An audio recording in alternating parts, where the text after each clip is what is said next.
चलिए अब सीधा रुख करते उत्तराखंड का, जहां से हमारे ब्यूरो चीफ योगेश शैली हमारे साथ जुड़ चुके हैं। जी योगेश जी, बात करेंगे आज ऐसी कौन सी खबरें जो पूरे दिन सुर्खियों में रहने वाली हैं? देखिए, सबसे पहले तो बात करें सुर्खियों की, तो आज कल देर रात एक बड़ा हादसा यहाँ पर हुआ है जो ऋषिकेश में हुआ है।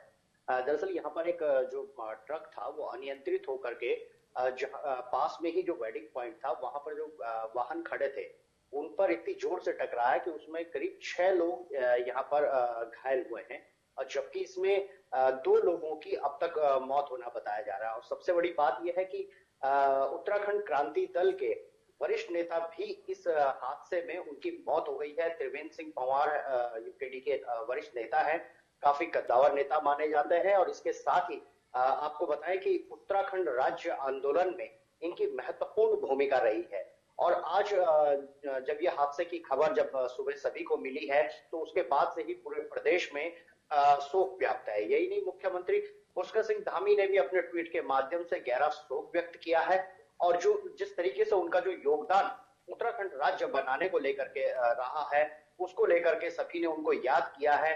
और इस हादसे में जो जिस तरीके से उनकी मौत हुई है उसके अलावा अन्य एक व्यक्ति की भी यहाँ पर मौत होना बताया जा रहा है। इसको लेकर के काफी शोक व्याप्त है। और आपको बताएं कि ये जो पूरा नवंबर का महीना रहा है उत्तराखंड के लिए ये काफी बड़ा ये कह सकते हैं कि हादसों का महीना रहा है।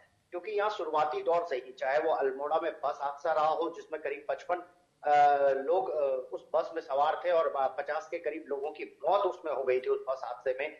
उसके बाद यहाँ पर 5 युवा जो क्षतिग्रस्त, उनकी इनोवा भी है उसमें 5 बच्चों की उसमें मौत हो गई थी।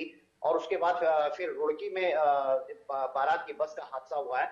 तो कुल मिलाकर के जिस तरीके से नवंबर के पूरे महीने में हादसे हुए हैं उससे कहीं ना कहीं जो है ये कहा जा सकता है कि हादसों भरा रहा नवंबर का महीना, जिसने कई अपनों को जो है अपनों से दूर कर दिया। तो इसके अलावा आपको बताएं कि जिस तरीके से ये हादसे हो रहे हैं, लगातार सीएम धामी का भी ट्रैफिक रूल्स को लेकर के काफी स्ट्रिक्ट उन्होंने यहाँ पर पुलिस को निर्देश दिए हैं, परिवहन विभाग को निर्देश दिए हैं कि वो लोग कहीं ना कहीं जो ये उल्लंघन कर रहे हैं ट्रैफिक नियमों का, शराब पी करके चाहे वाहन चलाना हो या बिना सीट बेल्ट के या बिना हेलमेट के, तो उसको लेकर के अवेयरनेस के कार्यक्रम भी चलाए जा रहे हैं। बावजूद इसके हादसों से अभी तक उत्तराखंड उभर नहीं पा रहा है। इसके अलावा आपको बताया, अगर राजनीतिक रूप से बात करें तो अब उपचुनाव खत्म हो चुका है और उपचुनाव में भारतीय जनता पार्टी ने यहाँ पर जीत हासिल किया केदारनाथ विधानसभा सीट में। इसके बाद अब निकाय चुनाव की तैयारियों को लेकर के भारतीय जनता पार्टी हो, चाहे कांग्रेस हो, चाहे आम आदमी पार्टी हो, सभी दल अपनी तैयारियों में लग चुके हैं। क्योंकि निकाय चुनाव में अब कहीं ना कहीं फोकस देखा जा रहा है। खासतौर पर बात करें सत्तासीन भारतीय जनता पार्टी की, तो भारतीय जनता पार्टी ने अपना होमवर्क करना शुरू कर दिया है। पहले चरण की एक बैठक यहाँ पर हो चुकी है जिसको लेकर के प्रदेश भर के जो पदाधिकारी हैं वो इस बैठक में मौजूद रहे।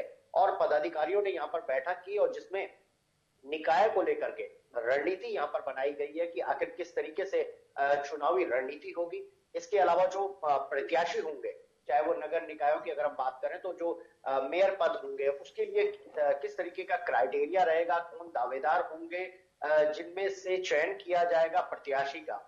इसके अलावा अगर नगर पालिकाओं की बात करें तो नगर पालिका अध्यक्ष के लिए भी जो चयन प्रक्रिया बनाई गई है उसमें कहीं ना कहीं एक बड़ी ये रखा गया है कि भाई जिन पर किसी तरीके का कोई आरोप ना हो, पब्लिक में उनकी अच्छी छवि हो, कार्यकर्ताओं के बीच जुड़े हों, जनता से जुड़े हुए लोग हों, उन्हीं को भारतीय जनता पार्टी इस बार टिकट देने में तवज्जो देगी।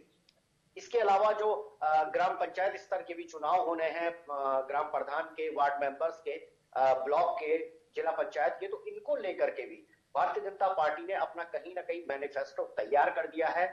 और जो रूल्स बना दिए गए हैं उम्मीदवारों के लिए कि जो उनमें खरा उतरेगा वही टिकट का दावेदार होगा। तो इस तरीके से भारतीय जनता पार्टी अपना होमवर्क कर चुकी है और अब सिर्फ राष्ट्रीय नेतृत्व में इस बात को लेकर के एक बैठक होनी है जिसको लेकर के प्रदेश अध्यक्ष जल्द ही दिल्ली हाईकमान पहुंचेंगे, जहां से जो भी निर्देश वहां से मिलेगा उसके बाद पार्टी निर्णय लेगी कि किस तरीके से चुनाव में भारतीय जनता पार्टी अपनी रणनीति अपनाएगी।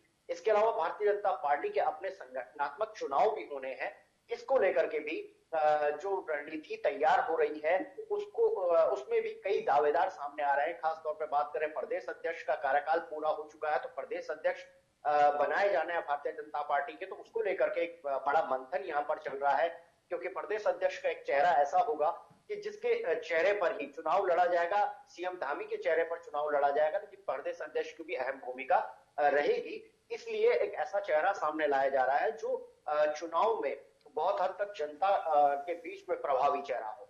इसके अलावा जो प्रदेश संगठन के महामंत्री हैं या कोषाध्यक्ष हैं, अन्य पदों को लेकर के भी यहाँ पर संगठनात्मक भारतीय जनता पार्टी के चुनाव होने, इसको लेकर के भी रणनीति तैयार हो रही है और जल्दी संगठनात्मक चुनाव भी हो जाएंगे। वही बात करें कांग्रेस पार्टी की, तो विपक्ष में बैठी हुई कांग्रेस भी नगर निकाय चुनाव को लेकर के पूरी तैयारियां यहाँ पर कर रही है।